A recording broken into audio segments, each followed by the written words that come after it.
Hi, പുതിയൊരു വീഡിയോയിലേക്ക് എല്ലാ കൂട്ടുകാർക്കും സ്വാഗതം. ഇന്ന് തയ്യാറാക്കുന്നത് സദ്യ സ്പെഷ്യൽ അവിയലിൻ്റെ റെസിപ്പി ആയിട്ടാണ് ഞാൻ വന്നിരിക്കുന്നത്. അപ്പോൾ നമുക്ക് വീഡിയോയിലേക്ക് പോകാം. അവിയൽ തയ്യാറാക്കാൻ ഞാനിവിടെ ഇത്രയും പച്ചക്കറികളാണ് എടുത്തിരിക്കുന്നത്. ഇതെല്ലാം നല്ല നീളത്തിൽ തന്നെ കട്ട് ചെയ്തെടുക്കാം. അവിയൽ തയ്യാറാക്കാൻ ഒരു ചുവട് കട്ടിയുള്ള പാത്രം അടുപ്പത്ത് വയ്ക്കാം. ശേഷം 1 കപ്പ് വെള്ളരിക്ക, 1 ക്യാരറ്റ്, 2 പച്ചക്കായ, മത്തങ്ങ 1 കഷ്ണം, 1 കത്തിരിക്ക, ചേന 1 കഷ്ണം. ചേനയ്ക്ക് വേവ് കൂടുതൽ ആയതിനാൽ കനം കുറച്ചരിയാൻ പ്രത്യേകം ശ്രദ്ധിക്കണം. 5 അമരയ്ക്ക, പടവലങ്ങ 1 കഷ്ണം, മുരിങ്ങയ്ക്ക. ഇത്രയുമാണ് ഞാനിവിടെ ചേർത്ത് കൊടുത്തിരിക്കുന്നത്. ഇനി നമുക്ക് പച്ചക്കറിക്ക് ആവശ്യമായ ഉപ്പ് ചേർത്ത് കൊടുക്കാം. ഞാനിവിടെ 1/2 സ്പൂണോളം ഉപ്പ് ചേർത്ത് കൊടുത്തിട്ടുണ്ട്. കൂടെ തന്നെ 1/2 സ്പൂൺ മഞ്ഞൾപ്പൊടി കൂടെ ചേർത്ത് കൊടുക്കാം. 1 സ്പൂൺ വെളിച്ചെണ്ണ കൂടെ ചേർത്ത് നല്ലതുപോലെ തന്നെ മിക്സ് ചെയ്ത് കൊടുക്കാം. നല്ലതുപോലെ തന്നെ മിക്സ് ചെയ്ത ശേഷം ഞാനിവിടെ 1/2 ഗ്ലാസ് വെള്ളം ചേർത്ത് കൊടുക്കുന്നുണ്ട്. വെള്ളവും ചേർത്ത് കൊടുത്ത് നമുക്ക് അടച്ചു വച്ച് വേവിച്ചെടുക്കാം. ഈ സമയത്ത് നമുക്ക് ഫ്ലെയിം ഒന്ന് ഓണാക്കി കൊടുക്കാം. ഇപ്പോൾ തീ ഹൈ ഫ്ലെയിമിൽ വയ്ക്കാം. നല്ലതുപോലെ തിളച്ച് വന്നതിന് ശേഷം ലോ ഫ്ലെയിമിൽ വെച്ച് കൊടുത്താൽ മതിയാകും. ഇവിടെ ഇപ്പോൾ നല്ലതുപോലെ തന്നെ തിളച്ച് വന്നിട്ടുണ്ട്. നമുക്ക് മൂടി തുറന്ന് നല്ലതുപോലെ ഒന്നുകൂടി ഇളക്കി യോജിപ്പിച്ചു കൊടുക്കാം. വീണ്ടും അടച്ചു വയ്ക്കാം. ഇനി ഇതിന് വേണ്ട അരപ്പ് റെഡിയാക്കാം. അതിനായി ഒരു മിക്സിയുടെ ജാറിലേക്ക് 1 കപ്പ് തേങ്ങ, 2 പച്ചമുളക്, 1/2 സ്പൂൺ ജീരകം, 5 കുഞ്ഞുള്ളി, 1 തണ്ട് കറിവേപ്പില ഇത്രയും ചേർത്ത് നമുക്ക് ജസ്റ്റ് ഒന്ന് അരച്ചെടുക്കാം. ഇതിനിടയ്ക്ക് തന്നെ ഞാൻ 2-3 പ്രാവശ്യം കഷ്ണങ്ങൾ ഇളക്കി കൊടുത്തിട്ടുണ്ടായിരുന്നു.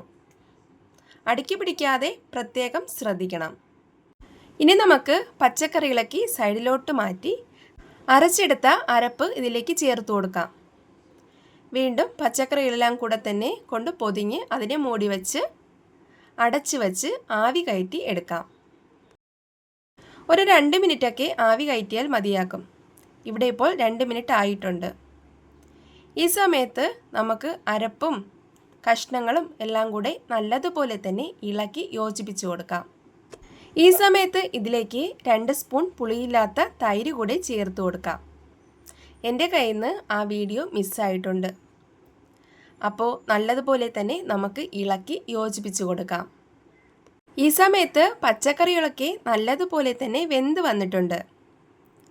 തേങ്ങയുടെ ആ പച്ച മണമൊക്കെ മാറുന്നത് വരെ നല്ലതുപോലെ തന്നെ ഇളക്കി ഒന്ന് മിക്സ് ചെയ്ത് യോജിപ്പിച്ചു കൊടുക്കാം. ഇളക്കുമ്പോൾ ഇതുപോലെ പതുക്കെ ഇളക്കാൻ പ്രത്യേകം ശ്രദ്ധിക്കണം. ഇവിടെ ഇപ്പോൾ എല്ലാം നല്ലതുപോലെ മിക്സായി വന്നിട്ടുണ്ട്. എനിക്കിതുപോലെ കുഴഞ്ഞിരിക്കുന്ന അവിയലാണ് ഇഷ്ടം. അതാണ് ഞാൻ ഇത്രയും ഇളക്കി യോജിപ്പിച്ചു കൊടുത്തത്. അങ്ങനെ ഇവിടെ സൂപ്പർ ടേസ്റ്റി ആയിട്ടുള്ള അവിയൽ റെഡി ആയിട്ടുണ്ട്. ഫ്ലെയിം ഓഫാക്കാം. ഇനി ഫൈനലായിട്ട് 1 തണ്ട് കറിവേപ്പിലയും 1 സ്പൂൺ വെളിച്ചെണ്ണയും കൂടെ ചേർത്ത് കൊടുക്കാം. എല്ലാം കൂടെ നല്ലതുപോലെ തന്നെ മിക്സ് ചെയ്ത് യോജിപ്പിച്ചു കൊടുക്കാം. തീർച്ചയായും ഈ വരുന്ന ഓണത്തിന് നിങ്ങൾ ഇതുപോലൊരു അവിയൽ ഉണ്ടാക്കി നോക്കണം. ഉണ്ടാക്കി നോക്കിയിട്ട് നിങ്ങളുടെ അഭിപ്രായങ്ങൾ മറക്കാതെ അറിയിക്കണേ. ഇനി നമുക്ക് അടച്ചു വയ്ക്കാം. 10 മിനിറ്റിന് ശേഷം സെർവ് ചെയ്യാവുന്നതാണ്. അപ്പോൾ എല്ലാവർക്കും വീഡിയോ ഇഷ്ടമായെന്ന് വിശ്വസിക്കുന്നു. വീഡിയോ ഇഷ്ടമായാൽ ലൈക്കും ഷെയറും സബ്സ്ക്രൈബും ഒക്കെ ചെയ്യണേ. അടുത്ത് കാണുന്ന ഹൈപ്പ് എന്ന ഓപ്ഷനും പ്രസ് ചെയ്യാൻ പ്രത്യേകം മറക്കരുത്. ആദ്യമായിട്ട് കാണുന്ന കൂട്ടുകാർ ചാനലൊന്ന് സബ്സ്ക്രൈബ് ചെയ്ത് സപ്പോർട്ട് ചെയ്യണേ. അപ്പോൾ നിങ്ങളുടെ വിലയേറിയ അഭിപ്രായങ്ങൾ കമൻ്റായിട്ട് അറിയിക്കാൻ മറക്കരുതേ കൂട്ടുകാരെ. അപ്പോൾ പുതിയൊരു വീഡിയോയുമായി കാണുന്നതുവരെ എല്ലാ കൂട്ടുകാർക്കും ബൈ. Thanks for watching.